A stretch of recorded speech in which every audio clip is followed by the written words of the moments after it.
Hello, I am Dhananjay Singh Dhanraj and topic is transformation. Transformation means to change a kind of sentence into other without changing its sense is called transformation. It means एक प्रकार के वाक्य को दूसरे प्रकार के वाक्य में बिना उसके भाव बदले बदलना ट्रांसफॉर्मेशन इट मीन्स रूपांतरण कहलाता है। देखते हैं सब टॉपिक की interchange of simple sentence and compound sentence. हम सिंपल सेंटेंस को और कंपाउंड सेंटेंस को किस प्रकार से इंटरचेंज करते हैं, इट मीन्स एक दूसरे में परिवर्तन कैसे करते हैं। सुना, सिंपल सेंटेंस में हम जानते हैं कि क्या क्या यूज आते हैं, जैसे participle, phrase in apposition, nominative absolute, infinitive, adjective, adverb, preposition and conjunction. और यहाँ पे क्या है, कंपाउंड सेंटेंस में स्पेशली हम कंजक्शन पढ़ते हैं, क्वाड्रेटिक कंजक्शन जैसे combinative conjunction, adversative conjunction, illative conjunction and alternative conjunction. हमें यह देखना है कि सिंपल का कौन सा यूज और कंपाउंड के किस यूज के अंतर्गत आता है। तो सिंपल की यूज को हटाना है और कंपाउंड का यूज लगाना है, ये हमें सीखना है। आइए देखते हैं। पहले देखते हैं पार्टिसिपल। पार्टिसिपल कितने प्रकार के होते हैं? तीन, प्रेजेंट, पास्ट एंड परफेक्ट। तो जब प्रेजेंट पार्टिसिपल होता है और परफेक्ट पार्टिसिपल होता है यह, और एक नॉमिनेटिव एब्सोल्यूट है, तो यह सब हम बना लेते हैं कॉम्बिनेटिव कंजक्शन जैसे and, both and, as well as, not only but also की यूज से, जैसे प्रीपोजिशन बिसाइड, कंजक्शन एंड। इन सबको हम किस प्रकार से कॉम्बिनेटिव कंजक्शन में ऐड करते हैं, कन्वर्ट करते हैं, आइए देखें। सिंग लायन राधा रैन गई, एक शेर देख करके राधा रहने गई, राधा भाग गई। यह होता है प्रेजेंट पार्टिसिपल। प्रेजेंट पार्टिसिपल में पहली क्रिया के दौरान दूसरी क्रिया शुरू हो जाती है और दोनों साथ साथ चलते हैं। और प्रेजेंट पार्टिसिपल में हम वर्ब का आईएनजी फॉर्म लिखते हैं। देखिए सी का आईएनजी फॉर्म, सिंग लायन, शेर को देखकर राधा भाग गई, मतलब जब भाग रही तो भी देख सकती है, देख करके भागी लेकिन भागते हुए देख सकती है, तो दोनों का साथ हो सकता है। करना में क्या होता है कि सब्जेक्ट को हमें पहले लिखना होता है, यहाँ पे लिखिए राधा। आईएनजी फॉर्म हटाइए क्योंकि प्रेजेंट पार्टिसिपल है अर्थात सिंपल का यूज है, हमें कंपाउंड के यूज में लिखना है। तो पहले तो प्रेजेंट पार्टिसिपल का यूज हटाइए और यहाँ सेकंड फॉर्म है रैन, तो सी का सेकंड फॉर्म लिखेंगे सा, सा अलायन। और इस सेंटेंस को हम कम्युनिटी कंजक्शन एंड के थ्रू इसको क्या करेंगे, कंबाइन कर देंगे। एंड और राधा यहाँ लिखा जा चुका है तो उसका प्रोनाउन यूज करेंगे सी, सी रैन अभी, अर्थात राधा एक शेर देखी और वो भाग गई। Next, having written a letter he posted it. यहाँ पर देखा जाए तो ये परफेक्ट पार्टिसिपल होता है। परफेक्ट पार्टिसिपल में क्या रूल होता है कि हैविंग के साथ यहाँ पे थर्ड फॉर्म लिखते हैं, हैविंग के साथ थर्ड फॉर्म। तो हैविंग यूज है परफेक्ट पार्टिसिपल का, इसको हटाइए और ये जो सब्जेक्ट है आप यहाँ पे पहले लिखिए। उसके बाद जो वर्ब होता है वही लिखेंगे जो सेकंड फॉर्म यहाँ पे दिया है, पोस्टेड। तो रिटन का सेकंड फॉर्म क्या हो जाएगा, रोट, रोट अ लेटर। और यहाँ पे हम कंबाइन करेंगे एंड से हम इस कम्युनिटी कंजक्शन के थ्रू ऐड कर लेते हैं, एंड ही पोस्टेड इट। अगर यहाँ पे देखा जाए तो ही नॉ लिखे या इट नॉ लिखे दोनों तो भी हो जाएगा, he wrote a letter and posted, ऐसे लिख सकते हैं। Next, being honest Ravi is happy. Being honest ईमानदार होने के कारण रवि क्या है, हैप्पी है। इसका मतलब रवि क्या है, ईमानदार भी है और हैप्पी भी है, ना केवल ईमानदार है बल्कि हैप्पी भी है। इस प्रकार से हम इसको सब्जेक्ट यहाँ पर लाइए रवि, आईएनजी फॉर्म हटाइए और यहाँ पर भी वही फॉर्म होगा जो यहाँ पे है, जैसे इज, तो बी का फर्स्ट फॉर्म इज। अब यहाँ पे चाहे तो हम लिख सकते हैं क्या है, not only, not only honest, not only honest but also, not only के साथ बट ऑल्सो, बट ऑल्सो क्या हो जाएगा, हैप्पी। ऐसे हम लिख सकते हैं।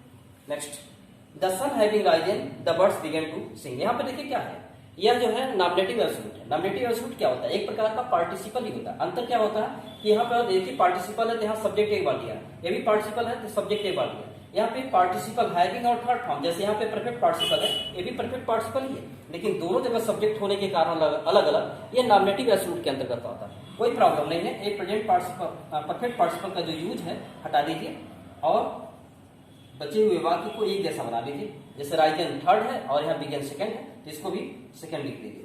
The sun rose and the birds क्या हो जाएगा, बिगन टू सिंग।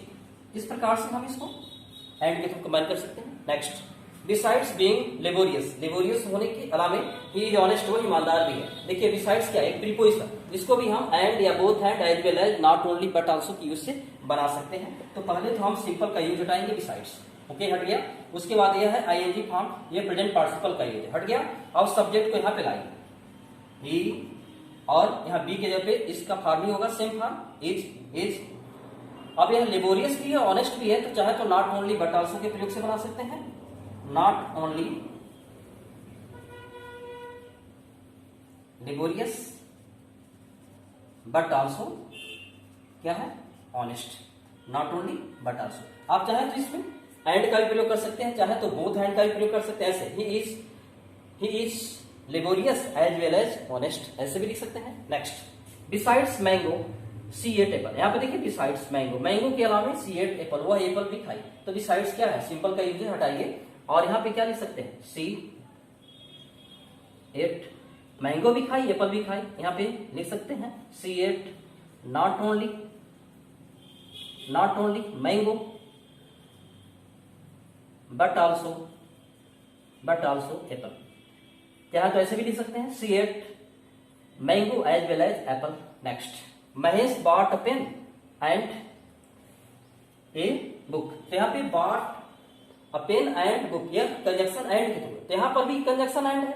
अगर उसी तरह से रहने दें तो भी कोई अंतर नहीं है, लेकिन हमें चूंकि अंतर तो थोड़ा दिखाना ही पड़ेगा, तो अंतर दिखाने के लिए एंड के अलावा भी तो ऑप्शन है, बोथ एंड है, एज वेल एज है, नॉट ओनली बट ऑल्सो है।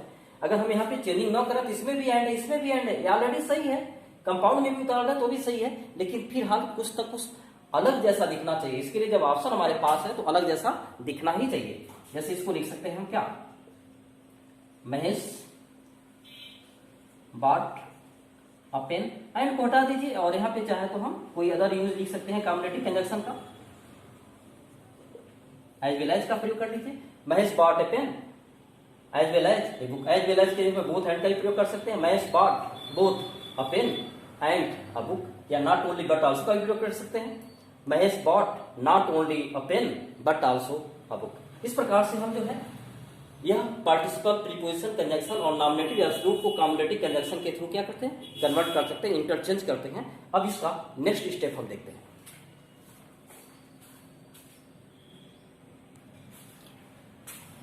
देखते हैं जब यहाँ पे क्या होता है, इंफिनिटिव हो जाता है, इंफिनिटिव टू और वर्ब का फर्स्ट फॉर्म यहाँ पे क्या होता है, एक्शन होता है, और यहाँ पे टू प्लस वर्ब का फर्स्ट फॉर्म ये क्या दिखाता है, पर्पज।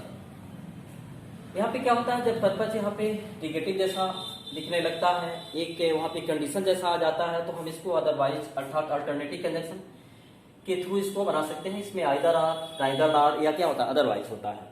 देखते हैं वस्तुओं का विकल्प आइदर आर, नाइदर आर, और क्रिया का विकल्प खास करके अदरवाइज के प्रयोग से हम इसको बनाते हैं। आगे आते हैं, जैसे यहाँ पे work hard to get success, work hard कठिन परिश्रम टू गेट सक्सेस माने सफलता पाने के लिए। तो यहाँ पे है क्या है, वर्क हार्ड, ये एक्शन दे रहा है, और टू प्लस वर्ब का फर्स्ट फॉर्म ये इंफिनिटिव को शो कर रहा है, अर्थात उद्देश्य को। कठिन परिश्रम करो टू गेट सक्सेस में सफलता पाने के लिए। जैसे इसको हम इंपरेटिव मोड में है तो ऐसे लिख सकते हैं वर्क हार्ड, और यहाँ पे टू की जगह पे ही हम अदरवाइज का प्रयोग कर लेते हैं, अदरवाइज। और ये चूंकि इंपेरेटिव सेंस है, इंपेरेटिव में यहाँ पे सब्जेक्ट यू हिडन होता है, अदरवाइज यू, और यहाँ पे फ्यूचर दिखाने के लिए आप विल का प्रयोग करना, यू विल। और चूंकि अदरवाइज निगेटिव होता है तो यहाँ पे हम नॉट का प्रयोग कर लेंगे, नॉट। और बाकी ये जो वर्ड है एक उतार दीजिए, गेट सक्सेस। यहाँ वर्क हार्ड कठिन परिश्रम करो अन्यथा you will not get success, तुम सफलता नहीं पाओगे आसानी से। अदरवाइज ये टू जो है अदरवाइज में चेंज हो रहा है। Next, study deeply to get good marks in exam. तो यहाँ पर भी इसको भी सेम ऐसे ही बना सकते हैं, कैसे, स्टडी डीपली, और ये टू की जगह पे क्या लिख दीजिए, अदरवाइज, अदरवाइज। और यहाँ पे इंपेरेटिव मोड में है, इसका सब्जेक्ट क्या हो जाएगा, यू, और फ्यूचर दिखाने के लिए भी यू विल। और चूंकि अदरवाइज नेगेटिव सेंस होता है, यहाँ पे क्या लिख देंगे, नॉट, नॉट। और यह बचा gate good marks in exam, आगे लिख देंगे gate good marks in exam. Okay, next देखते हैं, वस्तुओं के विकल्प में आइदर आर या नाइदर आर का प्रयोग करते हैं। जब अफर्मेटिव हो जाता है तो आइदर आर, निगेटिव हो जाता है तो नाइदर आर का यूज कर लेते हैं। One of the two statements is correct. One of the two, जब दो में से की बात आ जाती है तो वहां पे क्या होता है, आइदर आर का प्रयोग कर लेते हैं, और सेंटेंस यहाँ पे अफर्मेटिव है तो वन ऑफ द टू जहां पे लिख देता है तो वहां पे हम ऐसे लिखते हैं, आइदर दिस और दैट। दिस और दैट का प्रयोग कर लेंगे आइदर आर के साथ, आइदर दिस और दैट। और तब यहाँ पे जो है स्टेटमेंट है, स्टेटमेंट, तब यहाँ पे सिंगुलर हो जाता है। आइदर आर का प्रयोग करते हैं तो लास्ट वाले सब्जेक्ट के अकॉर्डिंग इसको लिखना पड़ता है, तो दैट सिंगुलर है इसलिए स्टेटमेंट यस हटा देंगे, और यहाँ पे इज करेक्ट, ऐसे इसको बना देंगे। नेक्स्ट, ये भी देखिए वन ऑफ द टू, जैसे ये था वैसे यार, तो यहाँ पर भी हम आइदर आर का ही प्रयोग करेंगे, लिखेंगे आइदर दिस और दैट। आइदर दिस और दैट, आइदर आर टू की जगह पे, और स्टूडेंट्स है तो चूंकि दैट यहाँ पे सिंगुलर है इसलिए यहाँ पे हम क्या लिखेंगे, स्टूडेंट इज क्या है, genius. Okay next, neither of these two girls, तो यहाँ पे देखिए नाइदर ऑफ दीज टू, तो नाइदर ऑफ का प्रयोग किया तो नाइदर नॉर का प्रयोग कर लीजिए यहाँ पे, ये लिख सकते हैं क्या है, neither this nor that, neither this nor that. अब तब यहाँ पे दैट लिखेंगे तो यहाँ पे गर्ल्स नहीं गर्ल लिखेंगे, इस क्या है, वाइज। इस प्रकार से हम इंफिनिटी को अल्टरनेटिव कंजक्शन के थ्रू आसानी से चेंज कर सकते हैं। सो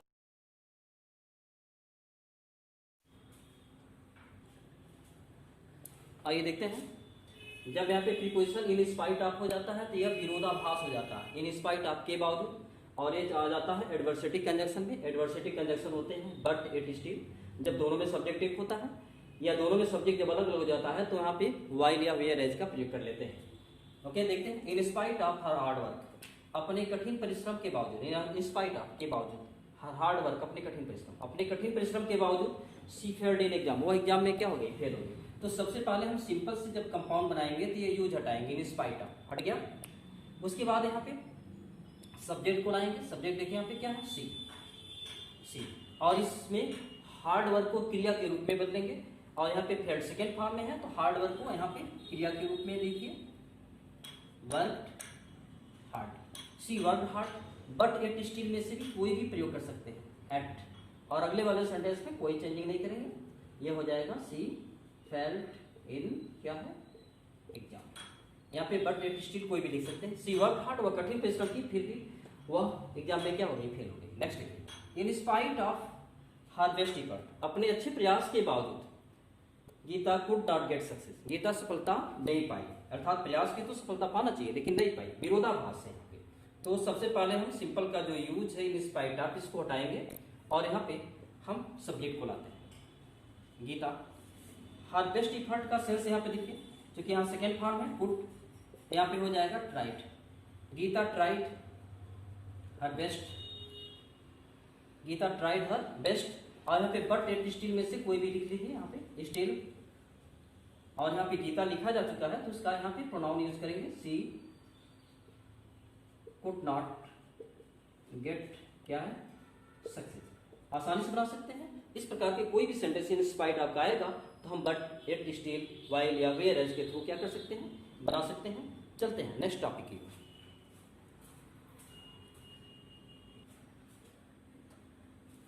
आइए देखते हैं, यहाँ पे क्या होता है, जब गोइंग टू आ जाता है, ऑन अकाउंट ऑफ आ जाता है तो हम इसको एक तरह से देखा जाए तो कारण और परिणाम को दर्शाने लगता है। जब कारण और परिणाम दर्शाता है तो वह रिलेटिव कंजक्शन अर्थात परिणाम बताने वाले संयोजक के अंतर्गत बनाते हैं। यहाँ पे कंजक्शन क्या होता है, सो या देयर फॉर, सो अतः देयर फॉर इसलिए, और यहाँ होता है फॉर क्योंकि। सो या देयर फॉर का प्रयोग करते हैं जब लास्ट सेंटेंस रिजल्ट को दर्शाता है और लास्ट सेंटेंस अगर रीजन को दर्शाता है तो यहाँ पे किसका प्रयोग कर लिया जाता है, for. Okay for example, going to bad luck, bad luck होने के कारण ही फेल्ड इन एग्जाम, वो एग्जाम में क्या हो गया, फेल हो गया। तो यहाँ पर देखिए पहला क्या है, गोइंग टू, यह सिंपल का यूज हटाइए, और यहाँ पे जो है हम रिलेटिव कंजक्शन का प्रयोग कर लेंगे। तो सब्जेक्ट यहाँ पे लाइए ही, और यह सेंटेंस पास्ट में है इसलिए यहाँ पे कोई मेन वर्ब है नहीं, इसलिए हेल्पिंग वर्ब देना पड़ेगा आपको, ही वाज। अब बैड लक इसको एडजेक्टिव में चेंज करिए, ही वाज अनलकी, वो अनलकी था, सो परिणाम दिखा रहा है, सो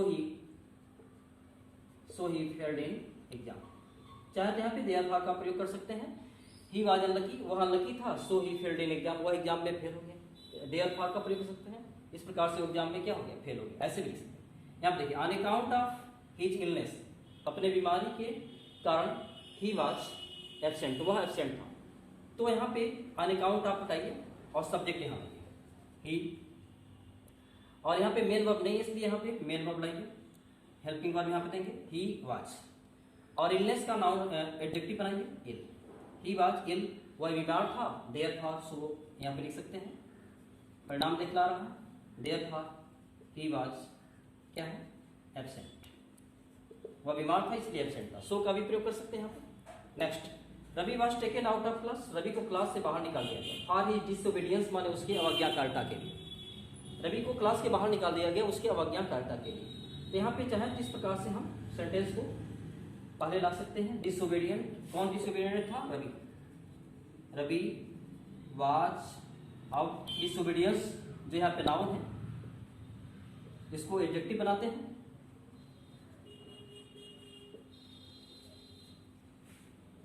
disobedient, Ravi was disobedient.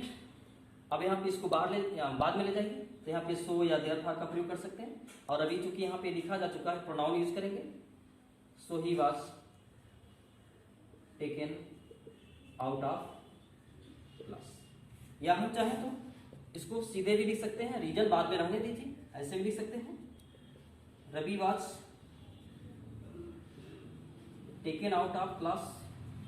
Ravi was taken out of class. और यहाँ पे फार का प्रयोग करेंगे कंजक्शन के रूप में, क्योंकि अब इसको सब्जेक्ट के रूप में, जब यहाँ पे कंजक्शन हो गया ना, तो यहाँ पे एक सब्जेक्ट और हेल्पिंग वर्ब होना चाहिए। तो ही के लिए सब्जेक्ट सेंटेंस पास्ट में है वाज, और डिसोबीडियंस नाउन को एडजेक्टिव बना लेंगे डिसोबीडियंट। ये हो जाएगा Ravi was taken out of class. Ravi को क्लास से बाहर निकाल दिया गया क्योंकि ही वाज डिसोबीडियंट, वह अवज्ञाकारी था। इस प्रकार से interchange of simple sentence and compound sentence क्या होता है, कंप्लीट होता है। कुछ अदर एग्जांपल है नेक्स्ट वीडियो में, तब तक आप इस वीडियो को रिपीट करो, but again and again with the patience, and subscribe my YouTube channel for getting more other videos.